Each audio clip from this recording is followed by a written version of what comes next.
አንዲት መጠጥ ሙሉ ህይወቱን የቀየረችው የ34 ዓመቱ ቬንዙዌላዊ ወጣት አርማንዶ መዲና።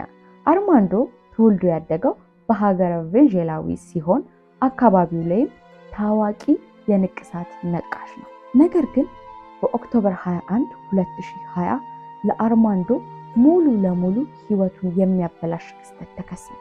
ይኸውም አርማንዶ ከሚስቱ ጋር ወደ ሀገረ ስፔን ሄዶ ለመዝናናት ያስባል። ለመዝናናትም ሲያስቡ ወደ ሀገረ ስፔን ሄዶ የሚያዝናና አስጎብኚ ድርጅትን ሲያፈላልጉ ጥሩ ነው ብለው የመረጡት አስጎብኚ ድርጅት ኤቲኤ ኤክስክሉዘር ይባላል። ይህ ድርጅት ሙሉ ለሙሉ ለደንበኞቹ የነፃ መጠጥ አቅርቦትን ስለሚሰጥ አርማንዶና ሚስቱ ለመወሰን ምንም አላንገራገሩም ነበር። ወዲያውኑ ትኬቱን ቆረጡ። ትኬቱን የቆረጡት ለብቻቸው ሳይሆን ለጓደኞቻቸውም ጭምር ነበር። አብረው ወደ ሀገረ ስፔን ተጓዙ። በዛም ጥሩ ጊዜያትን አብረው አሳለፉ። በመሃል ግን ዶሚኒክ አምሮም የሚባል መጠሪያ ያለው መጠጥ ይመጣላቸዋል። ማለትም ከአስጎብኚ ድርጅታቸው ኤቲኤ። ሁሉም ይህንን መጠጥ ለመጠጣት ምንም አይነት ፍላጎት ባይኖራቸውም በምስሉ ላይ እንደምትመለከቱት ግን አርማንዶ በተደጋጋሚ ይህንን መጠጥ እየጠጣው ነው። በሚጠጣበት ጊዜ ምንም አልተሰማውም ነበር። ምሽቱ ደርሶ ወደ ማደሪያ ክፍላቸውም ይገባሉ። ከዚያም አርማንዶ በጣም ከፍተኛ የራስ ምታት ያመዋል። እሱም ደግሞ ድካም መስሎት ትንሽ አረፍ ለማለት እንቅልፉን ይተኛል። ጠዋትም ሲነሳ ምንም አይነት የህመም ስሜት አልነበረውም። ለማንም አልተናገረም። እንደገና ለመዝናናት ወደ ባህር ዳርቻው ሄደው ይውላሉ። ከ2 ቀን በኋላ ግን ህመሙ እጅጉን በጣም ይባባስበታል። እሱም ከሚስቱ ጋር በመሆን ወደ ሆስፒታል ያመራሉ።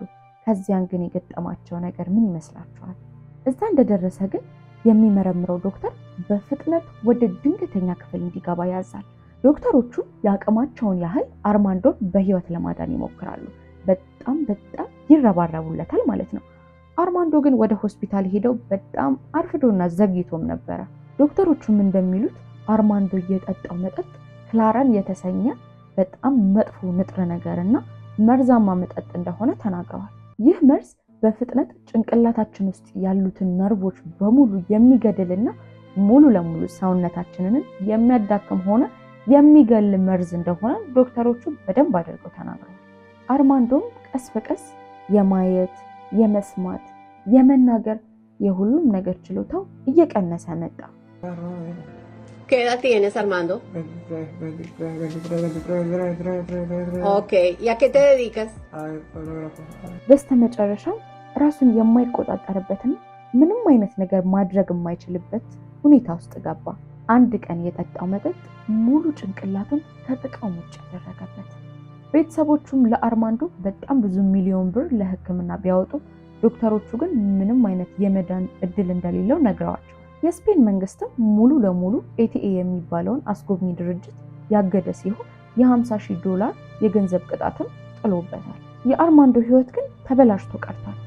መልኩም ከምታዩት ከዚህኛው ወደዚህኛው ተቀይሯል። ጓደኞቼ የዛሬውን ታሪክስ እንዴት አያችሁት? በህይወታችን ላይ አንድ ስህተት መስራት በጣም ብዙ ዋጋ ያስከፍለናል።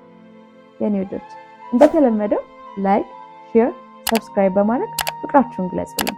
እኔ ግን በዚሁ ላብቃ። በጣም ወዳችኋለሁ።